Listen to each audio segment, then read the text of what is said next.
Maranata! Nossa, dessa vez eu vou perguntar só uma vez. Eu sempre costumo perguntar duas, mas vocês falaram tão bonito que eu vou perguntar uma vez só. Meu nome é Adriele Anjos e eu sou da Igreja Adventista de Americanópolis. E é um prazer estar com cada um de vocês aqui hoje. A minha família está aqui, meu irmão, minha mãe, meu pai, minha irmã. Vocês podem ficar de pé para eles te verem. E minha tia, vocês podem ficar de pé para eles te verem. E a nossa querida Janete. Minha família. É um prazer estar aqui, principalmente para falar desse Deus do qual eu sou apaixonada, que tem me transformado todos os dias da minha vida. E a Sala 57, ela é algo muito presente dentro da minha casa, principalmente por parte da minha mãe. E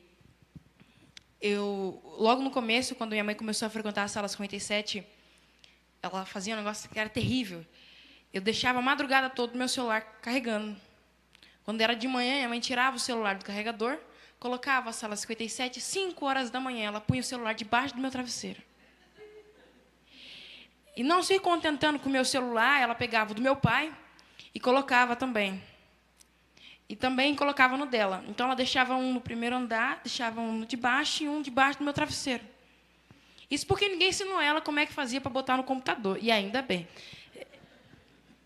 E eu confesso para vocês que, no começo, eu peguei raiva da Sala 57. Mas eu aprendi a amar quando eu vi a minha mãe se transformando em uma pessoa completamente diferente. E eu vou falar mais sobre isso ao longo do meu sermão. Me disseram que eu tinha 30 minutos, mas que era para deixar o Espírito Santo tocar, então eu vou deixar ele tocar. Eu quero que vocês abram comigo a Bíblia em Lucas, no capítulo 18.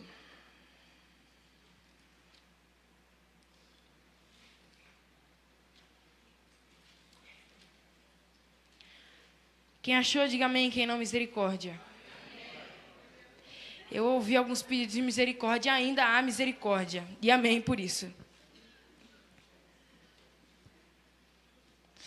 Queridos, esse sermão, eu comecei a escrevê-lo. Eu estava na campanha de comportagem nessas últimas férias.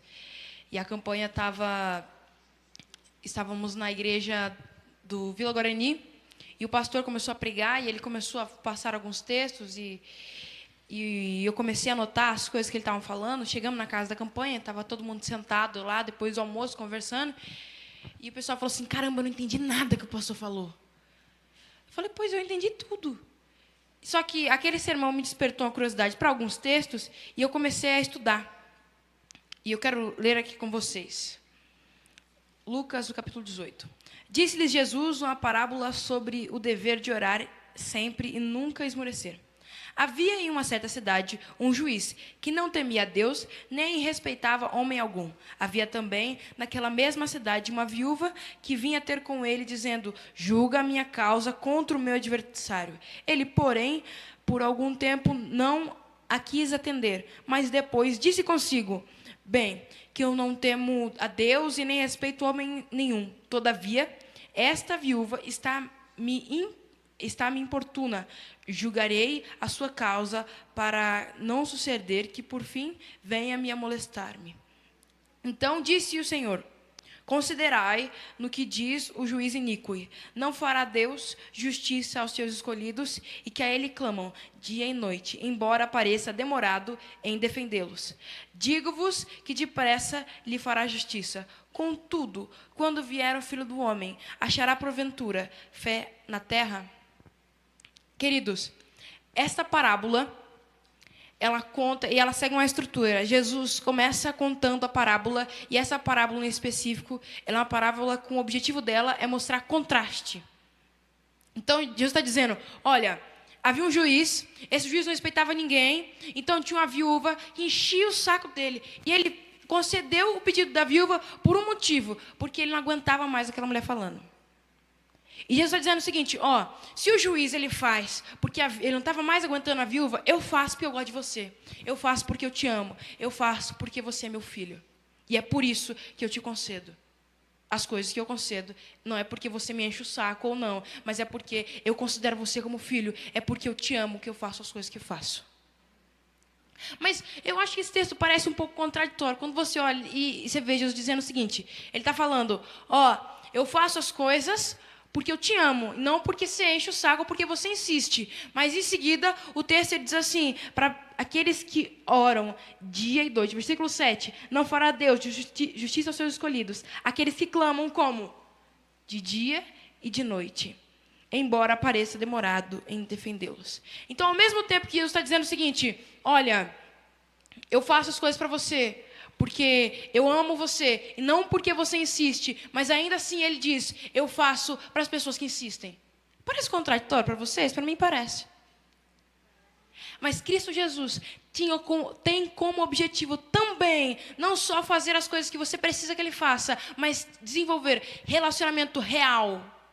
Por isso que ele diz, aqueles que clamam e pedem dia e noite, aqueles que têm disposição para estar em comunhão com Deus todos os dias, seja nas madrugadas, seja nas noites, mas que passem tempo de qualidade com Deus, isso é necessidade nossa.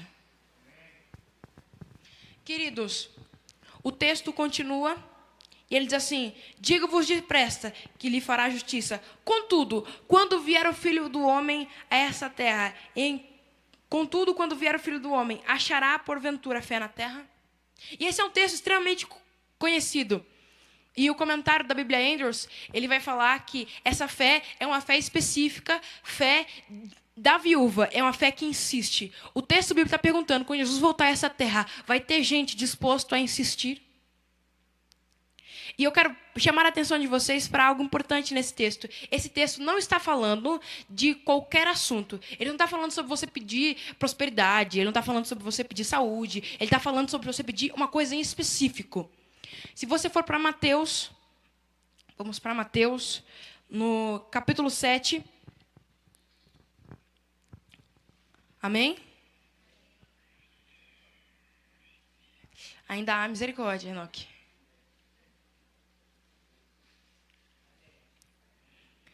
Pedi e dar-se-vos-á, buscai e acharei, batei e abrir-se-vos-á. Pois todo aquele que pede, recebe, que busca, encontra, e a quem bate, abrir-se-lhe-á.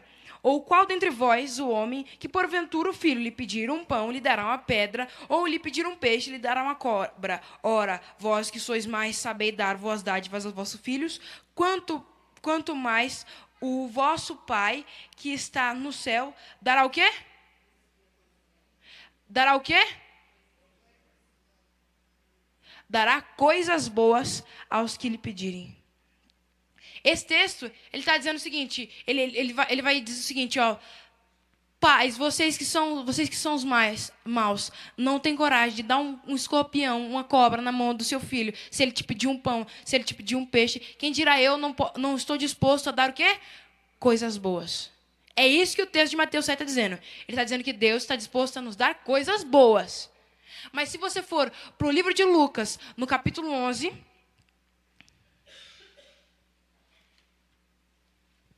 Lucas, no capítulo 11, versículo 5.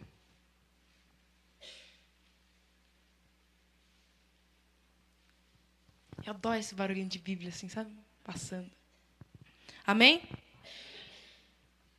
Disse-lhes ainda Jesus, qual dentre vós, tendo um amigo, for procurá-lo à meia-noite, e lhe disser, amigo, empresta-me 3 pães, pois um amigo chegando de viagem procurou-me, não tenho nada a lhe oferecer. O outro lhe responda lá de dentro, dizendo, não me importunes, a porta está fechada, eu com meus filhos também já estão deitados. Não posso levantar-me para dar.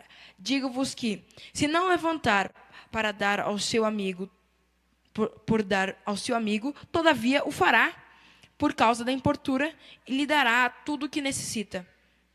Esse texto ele continua seguindo ele segue a mesma linha de Lucas, no capítulo 18. Ele começa com uma parábola com o objetivo de trazer contraste para mostrar para nós que se o amigo ele faz por causa da insistência, Deus vai fazer porque ele nos ama. Mas ele continua agora com algo parecido com Mateus no capítulo 7. Por isso, digo-vos, pedi, Dar-se-vos-á, buscar e acharei, bater e abrir-se-vos-á. Pois todo aquele que pede, recebe, que busca, encontra, quem bate, abrir-se-lhe-á. Qual dentre vós for o pai, que se o filho lhe pedir um pão, lhe dará uma pedra, ou se lhe pedir um peixe, lhe dará no lugar de um peixe uma cobra, ou se lhe pedir um ovo, lhe dará um escorpião? Ora, vós que sois mais saber dar boas dádivas aos vossos filhos, quanto mais o Pai Celestial dará aqueles que o pedirem. Lucas capítulo 18, Lucas capítulo 11 e Mateus capítulo 7 se referem a uma única coisa: ao batismo do Espírito Santo. Os 3 textos se referem sobre uma fé que insiste e persiste em um objetivo: receber o batismo do Espírito Santo. A pergunta de Lucas 18, capítulo 8 é a seguinte: achará o Senhor gente que está disposto a pedir e insistir o batismo do Espírito Santo quando ele voltar a essa terra? Achará gente disposta a clamar e pedir de dia e de noite para que ele venha, e ele virá? Queridos, a Bíblia faz muitas promessas. A volta de Jesus ela é uma espécie de promessa que é uma promessa incondicional. A Bíblia faz promessas condicionais e promessas incondicionais. Exemplo de uma promessa condicional: honra teu pai e tua mãe para que se prolongue os seus dias na terra. Para os seus dias ser prolongados, você precisa honrar seu pai e sua mãe. É uma promessa, mas ela depende que você faça alguma coisa. A volta de Jesus não é uma promessa condicional. Ela não depende que você faça alguma coisa. Queira você ou não, acredite você ou não, esteja você pronto ou não, ele volta do mesmo jeito. A pergunta de Deus é a seguinte: quando ele voltar, vai estar você pronto, cheio do Espírito Santo, buscando de verdade uma vida realmente espiritual? Queridos, eu sou do Colégio Adventista de Diadema, e nem todos os meus amigos do colégio, eles são cristãos, eles são adventistas. E às vezes eu converso com algumas pessoas lá, e a sensação que eu tenho é de um mundo completamente vazio. Não simplesmente vazio de Deus, vazio de alegria, vazio de sentido.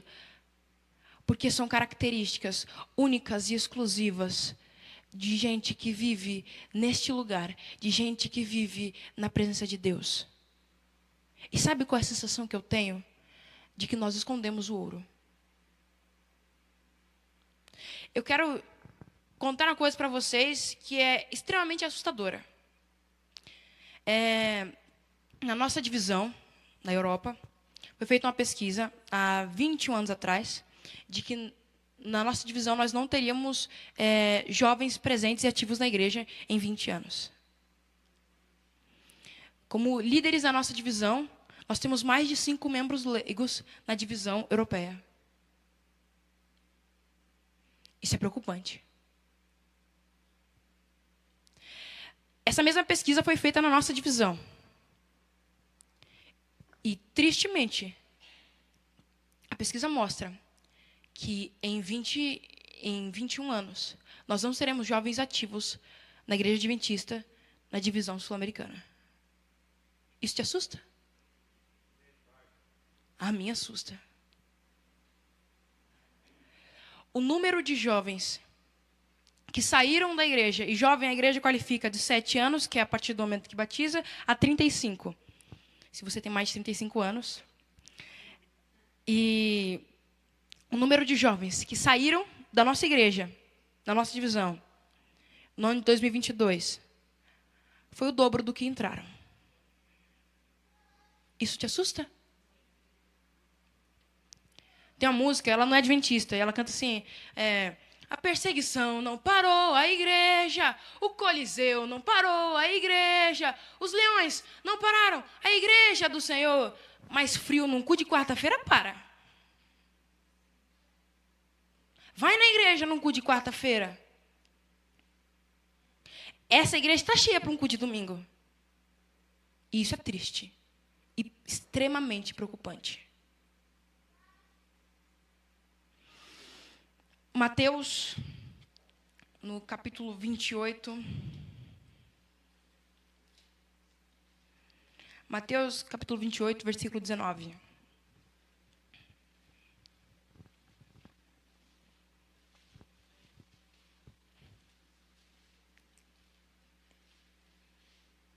Amém?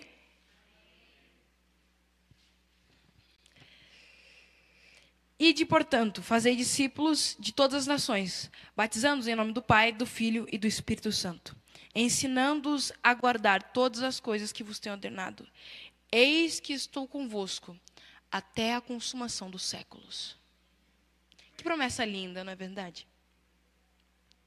Queridos, a Bíblia, Jesus está dizendo para os discípulos, ó, eu vou estar com vocês até a consumação dos séculos. Mas essa é uma promessa para todo mundo? É uma promessa para um grupo específico. Para as pessoas do versículo 19.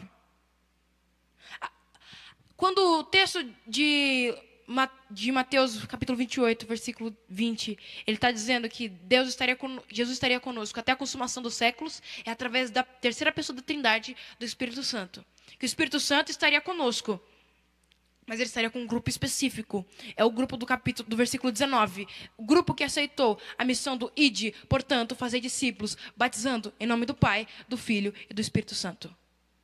Ele não está falando para todo mundo, não é no geral. É de gente que entendeu e tem firme no coração um senso de missão. O senso claro de que muito perto está a volta de Jesus. E de que nós precisamos contar para este mundo que existe luz e existe vida aqui. Porque nós somos homens e mulheres cheios do Espírito Santo.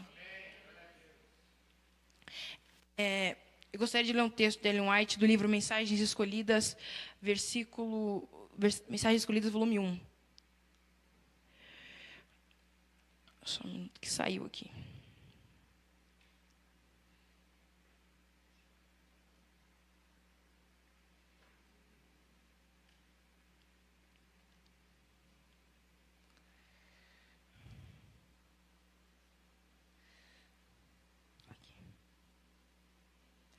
O título desse trecho é Mensagens Escolhidas, volume 1, página 121.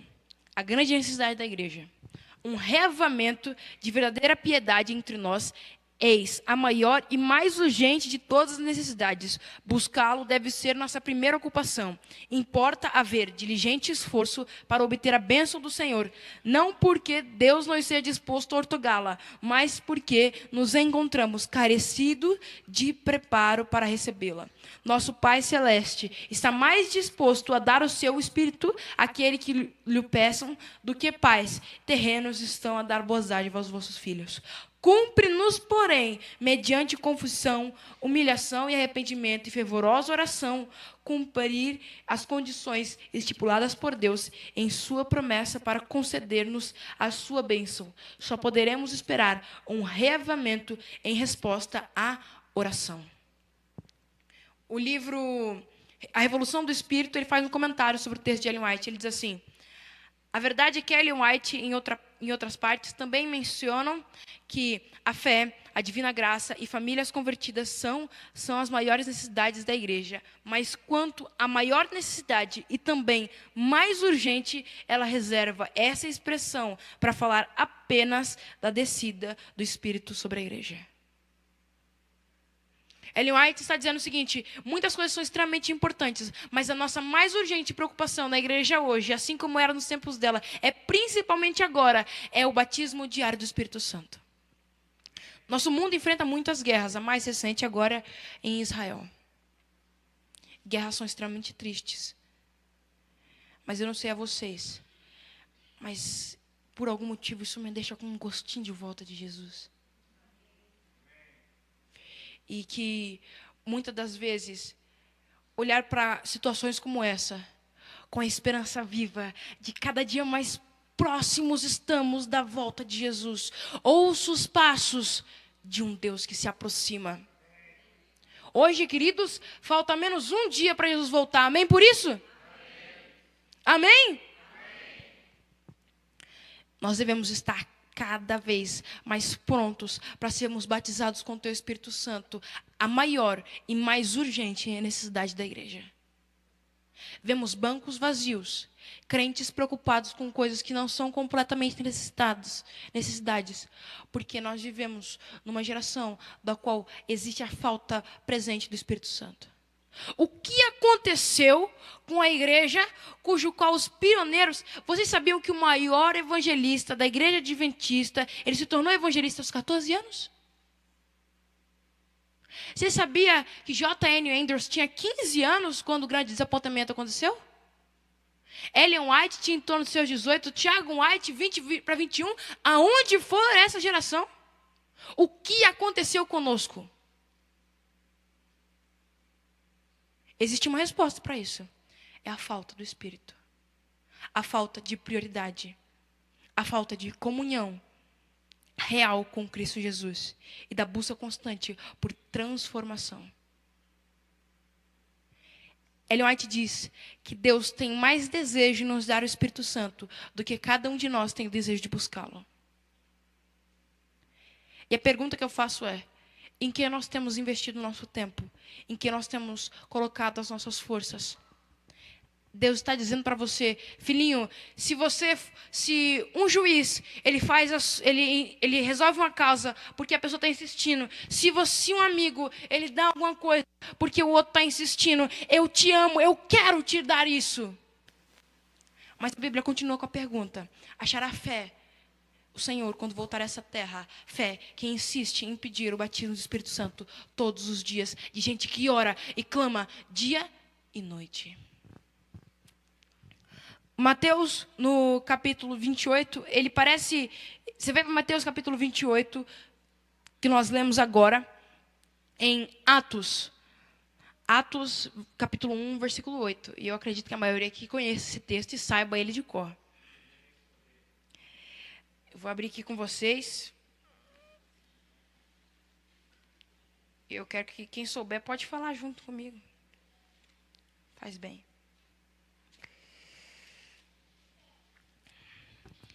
Atos capítulo 1, versículo 8. E recebereis poder ao descer sobre vós o Espírito Santo, e serão minhas testemunhas em Jerusalém, em Samaria, em toda a Judéia, até os confins da terra. Em um texto ele está dizendo assim, olha, vai receber o Espírito Santo aqueles que cumprirem o ID. No outro ele diz assim, cumpre o ID quem for batizado pelo Espírito Santo. Isso parece contraditório, mas não é não. Jesus está dizendo assim, ó, recebe o Espírito Santo quem está disposto a cumprir o ID, mas só consegue cumprir de fato quem for realmente batizado por ele. Só consegue ir realmente e falar da forma com que deveria aquelas pessoas que estão realmente cheias do Espírito. E esses dias, no dia do Aventuri, teve Aventuri, nós estávamos em casa, eu, minha irmã e meu pai, e a gente pediu pizza. E aí, a gente estava ouvindo um sermão de um pastor da igreja lá do Rio de Janeiro. E aí, o rapaz da pizza chegou, eu fui descer para pegar pizza e tal. E ele perguntou, vocês estão tendo culto aí? Eu falei, não, a gente está assistindo culto online. E aí, ele falou assim, olha, tem tempo que eu não vou para a igreja. Tem um tempo que é meu trabalho, tem ocupado todo o meu tempo, eu não tenho tido oportunidade mais de frequentar a igreja. E eu sempre fui ativo na igreja, mas eu não tenho mais tido tempo para isso. Acho que já eram umas 9, 9h30, já era relativamente tarde. A minha rua, ela tem um histórico triste de assaltos. E de noite, assim, tudo escuro. E me veio um negócio assim, abre o portão e ora com ele. E foi isso que eu fiz. E aí eu abri o portão, eu orei com o rapaz, e aí ele me agradeceu, e aí eu fechei, e na hora que eu estava voltando, eu falei, rapaz, podia ter dado errado isso, né? Podia ter dado muito errado, mas não deu. É aprender a responder o chamado, mesmo quando parece loucura, e às vezes bem arriscado. Mas saiba que o Deus que sempre esteve no comando nunca perdeu o controle desse planeta. E amém por isso. O que aconteceu com os discípulos antes que eles recebessem o Espírito Santo? A Bíblia diz que eles estavam... Versículo 14 do capítulo 1 de Atos. Todos perseveravam unanimemente em oração com as mulheres, com Maria, mãe de Jesus, e com os irmãos dele. Então, o texto ele dá uma lista dos discípulos e fala assim, todos esses estavam fazendo o quê? Perseverando em unânime oração. E unânime, orar em unanimidade, não é necessariamente todo mundo orando junto, mas é todo mundo orando pelo mesmo objetivo. Todos eles estavam orando para que o Espírito Santo viesse sobre eles. Jesus, ele enfatiza bastante o fato de que para os discípulos, de que ele subiria, que ele estava indo embora e que era melhor que ele fosse, porque se ele não fosse, o Consolador não iria. E eu te pergunto, que tipo de amigo, numa despedida, ele fala, é melhor que eu vá mesmo? O objetivo de Cristo, que na época talvez os discípulos não entendessem, é que Cristo queria deixar de viver com os discípulos para passar a viver nos discípulos. E em João, hoje a gente foi para vários cantos da Bíblia, né? Eu gosto disso. João capítulo 14, versículo 17. João capítulo 14, versículo 17. O Espírito da verdade, que o mundo não pode receber, porque não o vê, nem o conhece. Vós os conhece, porque ele habita convosco e estará em vós. Então, percebe que Jesus está dizendo assim, ó, ele habita convosco, que era o Espírito, através de Cristo, andando com os discípulos, mas ele vai estar em vocês. Eu vou deixar de andar ao lado de você para andar dentro de você. E nós voltamos à ideia original do Éden. Quando Cristo formou o homem, façamos o homem a nossa imagem e... Era para que o homem fizesse como? Para que ele agisse como Deus agiria. E ele disse que o objetivo para que o homem criasse, da criação do homem, era que Cristo criasse o homem porque ele teria domínio sobre os peixes, sobre as águas, ele teria domínio sobre tudo. Mas ele dominaria de que forma? Como Deus faria. E Jesus está dizendo o seguinte, eu quero estar em vocês, para que vocês deixem de fazer as coisas para mim e façam como eu faria. Nós não precisamos de marcha para Jesus, nós precisamos marchar como Jesus. Nós precisamos deixar de fazer as coisas para Jesus e fazer como Ele faria. E aí eu perdoo porque é isso que Jesus faria. E bater no peito como Paulo fez, dizer, sejam meus imitadores, porque eu estou seguindo Ele. Me sigam, porque eu estou indo para lá. Me faz nos questionar se nós teríamos talvez essa coragem de dizer, eu estou indo para o céu, quem quiser vir, segue o que eu estou fazendo. Aquele Pedro, que tinha todos aqueles comportamentos de... cortou a orelha do soldado. Aquele Pedro que Jesus falou assim, olha, eu estou indo morrendo. O Pedro falava, não vai não, que eu não vou deixar. Coitado. E... Aquele mesmo Pedro, após receber o batismo do Espírito Santo, após pregar e 3.000 pessoas serem convertidas e tomar a decisão do batismo e serem batizadas, em Atos, no capítulo 3, ele vai... Eu não vou fazer vocês abrir, não. Em Atos, no capítulo 3, ele cura... Está andando Pedro e João. Tem um rapaz pedindo esmola no templo. Ele falou assim, você tem uma moeda? Aí Pedro falou assim, moeda eu não tenho. Mas o que eu tenho eu te dou. Levanta e anda. E o mais incrível desse texto é quando Pedro olha para o coxo e ele diz uma frase, ele diz, olhe para nós. Ele podia ter dito, olhe para cima, mas ele diz, olhe para nós, porque eu sou a imagem e semelhança de Cristo Jesus. Porque o Espírito que andava do meu lado, agora habita dentro de mim. E eu sou a imagem de Cristo Jesus. Então, olhe para nós. É por isso que Paulo, ele bate no peito e diz assim, sejam meus imitadores. Porque o Espírito que andava, que Cristo Jesus andando com os discípulos, agora habita dentro de mim. E eu sou diferente, eu sou nova criatura, porque o Espírito Santo habita dentro de mim. E eu sou outra pessoa. Eu já estou encerrando e vou terminar com 2 histórias. Não insiste muito, não. Queridos, quando veio a pandemia, acho que vocês devem ter passado por isso. De perceber que não conheciam as pessoas que moravam dentro da própria casa. Isso aconteceu lá em casa também. A minha mãe trabalhava à noite e meus pais, eles trocavam turno. Minha mãe trabalhava de noite, ficava com a gente de dia. Meu pai trabalhava de dia, ficava com a gente de noite. Quando veio a pandemia, Deus concedeu a bênção, que minha mãe é da área da saúde, é a linha de frente, e nós somos abençoados com o fato de que a minha mãe foi afastada pelo médico 90 dias, depois mais 90 dias, ela ficou a pandemia toda em casa. Mas a minha mãe, ela sempre foi ligada no 220, eu acho que até mais que isso. E esse negócio de ficar em casa, parado, não pode sair de casa, não era um tipo de rotina que minha mãe estava acostumada. E ela sempre foi muito, muito estressada, muito...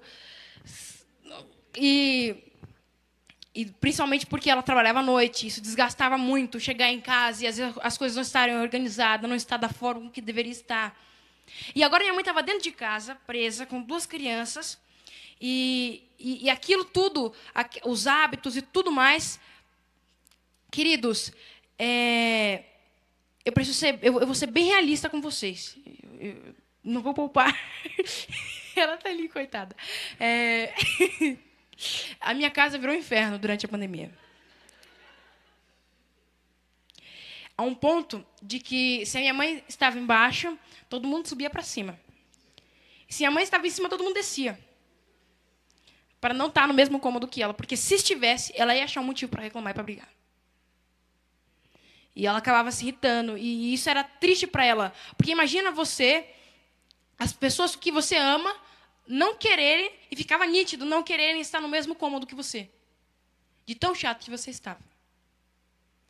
E um dia minha tia lá da Bahia mandou um link para minha mãe. E esse link mudou a história da minha família. E aí a minha mãe começou a se envolver com a Sala 57, e a experiência que ela teve com o Espírito Santo transformou ela. A ocupação como moderadora foi dando sentido aos dias a dias que não tinham muito o que se fazer. Agora ela tinha um monte de gente pela qual ela tinha que orar. E ela acordava às 5 horas da manhã, ela orava, 9 horas tinha uma sala de oração. Quando era meio-dia tinha uma sala de oração, 3 horas tinha sala de oração, 6 horas tinha sala de oração. Ela ia dormir no dia seguinte e era isso. E aquilo foi dando sentido para o dia dela. Aquilo foi transformando ela e transformando a minha casa.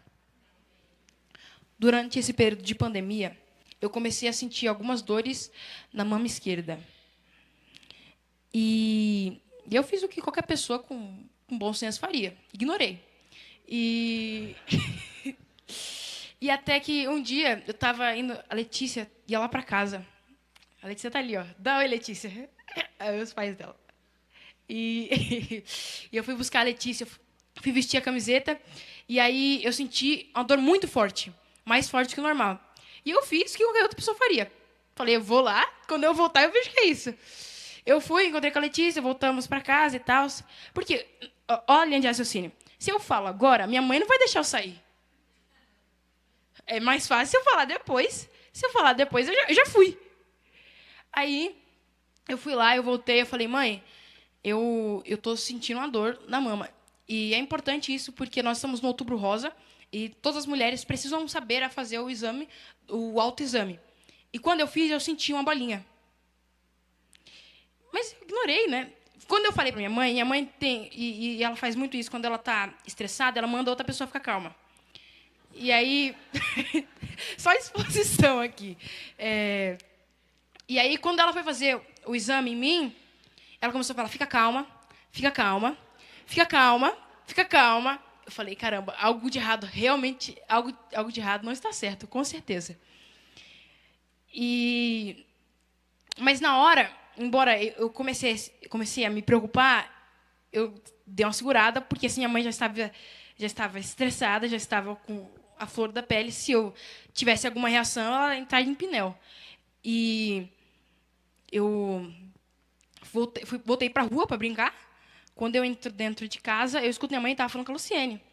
E aí... A Luciene está ali. E aí... A mãe da Letícia. E aí, a Luciene falou assim, leva ela no hospital amanhã.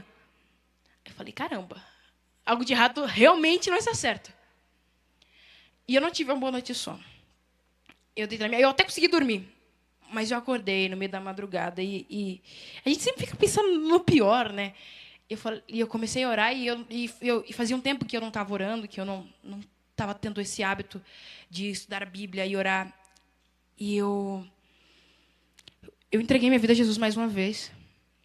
E eu disse: Senhor, eu não sei o que vai acontecer, mas o Senhor sabe todas as coisas. Mas aconteça o que acontecer, eu só te peço uma única coisa: que a minha vida, se a minha vida servir para salvar uma única pessoa, ela valeu completamente a pena. Aconteça o que acontecer, eu não sei o que o Senhor quer, mas que ela sirva para salvar uma única pessoa. E eu gostaria de dizer essa noite que você é a resposta da minha oração.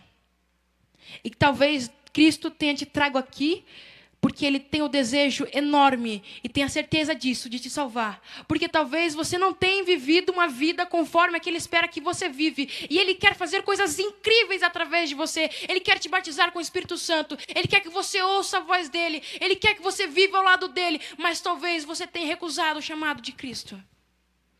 E Ele te trouxe aqui esta noite. Talvez você que está me assistindo, Cristo Jesus tem o objetivo de salvar cada um de vocês. E principalmente usar cada um de nós para salvar outras pessoas. E dizer para esse mundo sombrio que existe luz, existe vida e alegria em Cristo Jesus. A gente foi no hospital, fomos no médico e era uma inflamação. E ainda bem os antibióticos resolveram e eu não precisei fazer cirurgia. Mas Deus precisou me dar um susto. Para que talvez eu colocasse a minha vida de volta nos eixos. Mas que eu, principalmente, que eu entendesse que o objetivo de cada um aqui, nesta terra, é viver uma vida para que o outro viva e sinta a alegria que não sentiria se você não existisse. Para que o outro veja o Cristo que ele não veria se você não existisse. Para que ele olhe nos seus olhos e diga: é esse Deus que essa pessoa serve, da qual eu quero servir. Para que quando essa pessoa chegar no céu e ela olhar nos olhos de Cristo e falar: Jesus, esse olhar eu conheço. Esse olhar é o olhar do meu líder de jovens. Esse olhar é o olhar da minha vizinha. Quando essa pessoa abraçar Jesus e falar assim: Jesus, esse abraço eu conheço. Esse era o abraço daquela irmã que andava com a camiseta branca, com número na estampa. Jesus, esse sorriso eu conheço, porque essa risada é a risada do meu pastor. Para que o mundo olhe para nós. Para que nós possamos olhar para o mundo e dizer, assim como Pedro: olhe para nós, porque nós estamos imitando Ele, porque o Espírito Santo habita dentro de cada um de nós. E eu quero te convidar esta noite para aceitar o batismo do Espírito Santo e se comprometer em buscá-lo todos os dias até que Ele venha, e Ele virá. Oremos. Querido Deus, bondoso Pai, obrigado, Senhor, pela vida, pela saúde, por todas as bênçãos que o Senhor tem derramado em nossas vidas. Ó Pai, eu peço agora para que, em sua misericórdia, o Senhor derrame sobre nós o Teu Santo Espírito. Para que o Senhor nos batize, ó Pai, mais uma vez. Ó Pai, por favor, nos perdoe, ó Deus, por muitas das vezes não priorizar as coisas que são realmente importantes, por não priorizar a Tua vinda. Nos ajude, ó Pai, a nos lembrar todos os dias de que nós precisamos e necessitamos do batismo do Espírito. Ó querido Deus, eu peço, ó Pai, para que o Senhor toque em cada coração, para que eles tomem a decisão, ó Deus, de viver uma vida em conformidade à Tua palavra, uma vida de gente cheia do Espírito, de passar de falar de Jesus, mas falar como Jesus, parar de andar para lugares onde Jesus andava, mas andar como Jesus, ó Cristo. Que nós possamos, ó Pai, viver, ó Deus, uma vida onde o Senhor vive em nós, para que o mundo olhe para nós e veja o Cristo que morreu na cruz do Calvário, mas que ainda bem ressuscitou e hoje vive para que nós pudéssemos desfrutar de vida. É o que eu te peço, desde já te agradeço, em nome de Cristo Jesus. Amém. Maranata! E nós vamos apressar essa vinda.